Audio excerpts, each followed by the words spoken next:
Hello, and welcome to another episode of Soap Goes to the Oscars. This is episode 72. I'm recording this on February 24th, 2025, same day I watched the movie. And the movie in question is Captain's Courageous. This is the second movie I watched in the 1937 Oscars.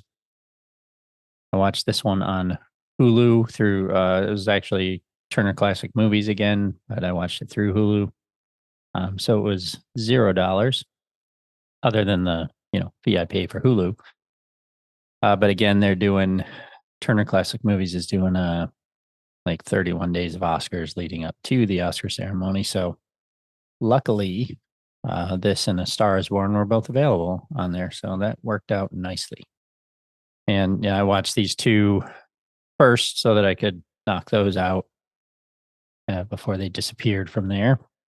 So to get into this one, Captain's Courageous is a 1937 American adventure drama film starring Freddie Bartholomew, Spencer Tracy, Lionel Barrymore, and Melvin Douglas, based on the 1897 novel of the same name by Rudyard Kipling. I didn't realize that. Film had its world premiere at the Carthay Circle Theater in Los Angeles.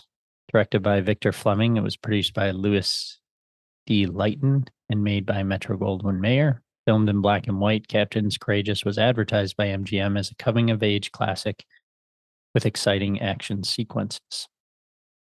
The film was nominated for 4 Academy Awards, with Spencer Tracy winning the Best Actor Oscar for his portrayal of the simple but caring fisherman Manuel.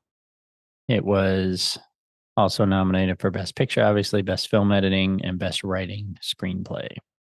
Backgrounds and exterior for the film, which updated the story setting to the mid-1920s, were shot on location in Port aux Basques, Newfoundland, and Shelburne, Nova Scotia in Canada, and Gloucester, Massachusetts in the United States. Screenplay by John Lee Mahan, Mark Connolly, Dale Van Every. Cinematography by Harold Rawson, edited by Elmo Varon, music by Franz Waxman, distributed by Lowe's Inc. Release dates May 11th, 1937, New York premiere, and June 25th, 1937, and the rest of these dates with a runtime of 117 minutes.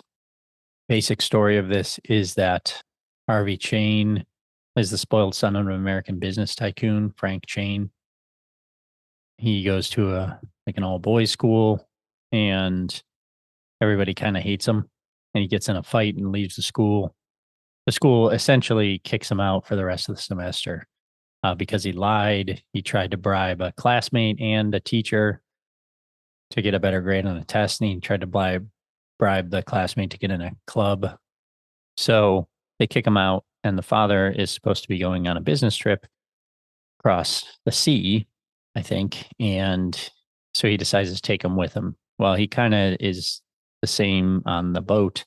There's other kids on the boat. They sort of don't like him. The bartender doesn't really like him. They go and are eating ice cream sundaes, and he says he can eat like 6 of them. And the bartender's like, "Sure, I'll keep making them for you," knowing that he's going to get sick. And he's trying to pretend he's not sick, and the kids are following him. He goes to the edge of the boat to throw up, and he falls over, and he's rescued by Manuel, played by Spencer Tracy. Now, to jump back a bit, as I said, I watched it on Turner Classic Movies. And when they do these, they have a guy, he said his name this time and I forget it again, but the guy introduces the movies and then he does a little bit of an outro as well. This came out a couple of years after Mutiny on the Bounty. And when it was advertised, I think he said that it was described as, as good as Mutiny on the Bounty. Well, Mutiny on the Bounty won, I think, in 1934. No, 1930. Oh, so won not the last round, but the one before, 1935. No, that was a much better movie. Charles Lawton was in that. He was amazing. This one, so I did not like this at first. By the end, it sort of drew me in a little bit. I even got a little bit emotional towards the end. And it just, so the kid was very good, but he's like, if you watched Game of Thrones, he's like King Joffrey. The actor is so good that you hate him because the character is so evil. Now in this, the kid's not evil, but he is an annoying little shit. Pardon my Portuguese. But he was just so annoying. And throughout the movie, like even towards the end when he's, sort of reformed, he was still annoying to me. So I never really liked the kid. Apparently he was a pretty big deal around this time. Yeah, I don't know how old he was, but in his teens at the most. And, to continue what the story is, he falls overboard. He's found by Manuel, who's part of a fishing boat, and they take him on board and they basically tell him, we'll take you back to port, but we're in the middle of a fishing run. We can't just stop because we're going to lose money if we do. So they keep him on. And eventually, he's the same little shit that he's always been and doesn't want to do anything, just wants to go home. And eventually Manuel works with him and he sort of becomes a fisherman and wants to stay then once they have the chance to go home. And the end is a bit tragic and sad. And that's where it sort of drew me in. I will honestly say I tuned out a little bit in the middle. Just because, so there's a couple of things. That one was the kid. The second was Spencer Tracy.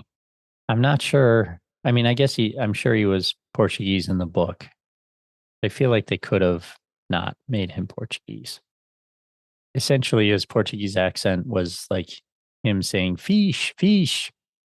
That was like the extent of it. And at the end of the movie, when the Turner Classic Movie guy did the outro, he said that Spencer Tracy did not want to do this movie, or he didn't think he was right for it. He worked very hard on his accent, but he didn't think he got it right, which he was correct on. They also had to perm his hair because he had read that Portuguese fishermen had curly hair. And he hated that process. I don't, he was good. He's Spencer Tracy. He's very good. I don't think he was the best choice for this role. Or I guess it's kind of like when you get an actor and they're like, do a Boston accent. No, don't do that. Aside from the obvious sort of ethnic reasons, and I don't know Spencer Tracy's background, but don't make him Portuguese. It also had John Carradine in it, which I'd seen him in other stuff, but I didn't even recognize him. So he played sort of an antagonist to Manuel. The first movie I watched was A Star Is Born. I like that better. So far, I would still put Star Is Born ahead. This one, it just lost a couple points for. I just didn't like the kid, and there were some of the acting from Spencer Tracy because of the accent and stuff was not ideal. But overall, it was good. So I'll just leave it at that.